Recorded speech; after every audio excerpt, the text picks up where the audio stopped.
আসসালামু আলাইকুম, কেমন আছেন সবাই? আশা করি সবাই ভালো আছেন। আজকে আমি আপনাদের একটি সিম্পল কেক ডেকোরেশন করে দেখাবো। কেকটা দেখতে অনেক বেশি সুন্দর আর কেকটা ডেকোরেশন করা অনেক বেশি সহজ। কোনো প্রকার নজেল ছাড়াই কেকটা ডেকোরেশন করব। তো চলুন কেকটা ডেকোরেশন শুরু করি। কেক ডেকোরেশন করার প্রসেসগুলো সম্পূর্ণ কিন্তু একই হয়। প্রতিবার যেমন আমরা কেকটাকে স্লাইস করে কেকটার ভিতরে ক্রিম দিয়ে ক্রাম কোটিং করি, তারপরে কেকটাকে ফিনিশিং করি, প্রায় সেমই একই রকমই হয়।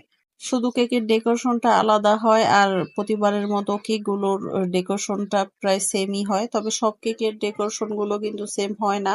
আর প্রতিটা কেকের ক্রিমের লেয়ারের পরে কিন্তু কেকটাকে যেভাবে আমরা ক্রিম দিয়ে কভার করি, কভার করে নেওয়ার পরে কিন্তু কিছু ফিলিং ব্যবহার করা হয়। সব কেকের কিন্তু সেম হয় না। কেকের স্লাইসটাকে আমি ক্রিম দিয়ে খুব ভালো করে কভার করে নিয়েছি। এবার কেকের উপর লেয়ারটা বসিয়ে দিয়ে খুব ভালোভাবে সুগার সিরাপটা দিয়ে দিয়েছি। এবার কেকটাকে আমি অল্প পরিমাণে ক্রিম দিয়ে কভার করে নিব। সরি, আসলে কভার করে নেওয়া না, আমি কেকটাকে ক্রাম কোটিং করে নিব। আর কেকটা ক্রাম কোটিং করে আমি 30 মিনিটের মতো ফ্রিজে রেখে ঠান্ডা করে নিব। সবসময় কেকটাকে ক্রাম কোটিং করে 30 মিনিটের মতো ফ্রিজে রেখে ঠান্ডা করে নিলে কেকের ফিনিশিংটা অনেক বেশি সুন্দর হয়। যাই হোক, কথা বলতে বলতে কেকটাকে আমি ক্রাম কোটিং করে নিয়েছি। এবার কেকটাকে আমি ফিনিশিং করে নিব। কেকটাকে ফিনিশিং করতে করতে আমি আপনাদের সাথে কিছু কথা শেয়ার করি। এই গরমে কেকটাকে ফিনিশিং করে নেওয়া এত বেশি কষ্টের। গরমে তো ক্রিমটা গলে যায়, তার সাথে সাথে এত পরিমাণে গরম লাগে। ফ্যান অফ করে যেহেতু কেকটা বানাতে হয়, তো কষ্টটা অনেক বেশি দ্বিগুণ হয়ে যায়। অনেক কষ্টের পরেও কেকটা কিন্তু বানাতেই হবে। যাই হোক, কথা বলতে বলতে কেকটাকে আমি ফিনিশিং করে নিচ্ছি। কেকের সাইডগুলো ফিনিশিং করে নেওয়া হয়ে গেছে।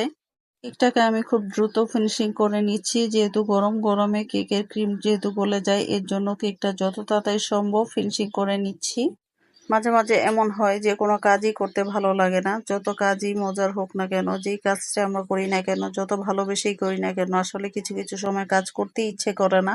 আজকে আমার ঠিক তেমনই হয়েছে। আজকে আমার কোনো কাজই করতে ইচ্ছে করছে না, তবুও কাজ তো করতেই হবে। কথা বলতে বলতে কেকটাকে ফিনিশিং করে নিলাম। আর কেকটা আমার ফিনিশিং করে নেওয়া হয়ে গেছে। নিচে আমি একটা জিগজ্যাগ ডিজাইন করব।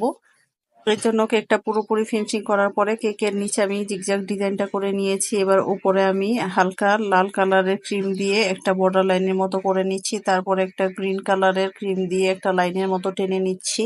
এবারে আমি অরেঞ্জ কালার দিয়ে আরো একটি লাইন টেনে নিব।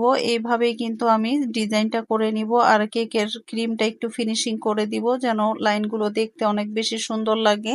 এবার আমি পার্পল কালার দিয়ে লাইনটা টেনে নিব। আর এটার মধ্যে কিন্তু ক্রিম একেবারে কম লাগে, সামান্য একটু ক্রিম দিয়ে লাইনটা টেনে নিলেই কিন্তু খুব সুন্দর ডিজাইনটা হয়ে যায়। এবারে একটি আকাশি কালার ক্রিম দিয়ে আমি নিচের লাইনটা টেনে নিব। কালারগুলো আপনাদের ইচ্ছা মতো আপনারা ব্যবহার করতে পারবেন। আমি এই কালারগুলো করেছি, আমার কাছে এই কালারগুলোই ভালো লেগেছে। আমার কেকের ডেকোরেশনটা কিন্তু কমপ্লিট হয়ে গেছে। এবার কিছু সুগার বল দিয়ে দিব। আমি এখানে কিছু হোয়াইট কালারের সুগার বল দিয়ে দিয়েছি। আমি এখানে বড়, ছোট, মাঝারি সাইজের সব রকমের ব্যবহার করেছি। আপনারা আপনাদের পছন্দ মতো ব্যবহার করতে পারবেন। সুগার বলটা দেওয়াতে কিন্তু কেকটা দেখতে অনেক বেশি সুন্দর লাগে।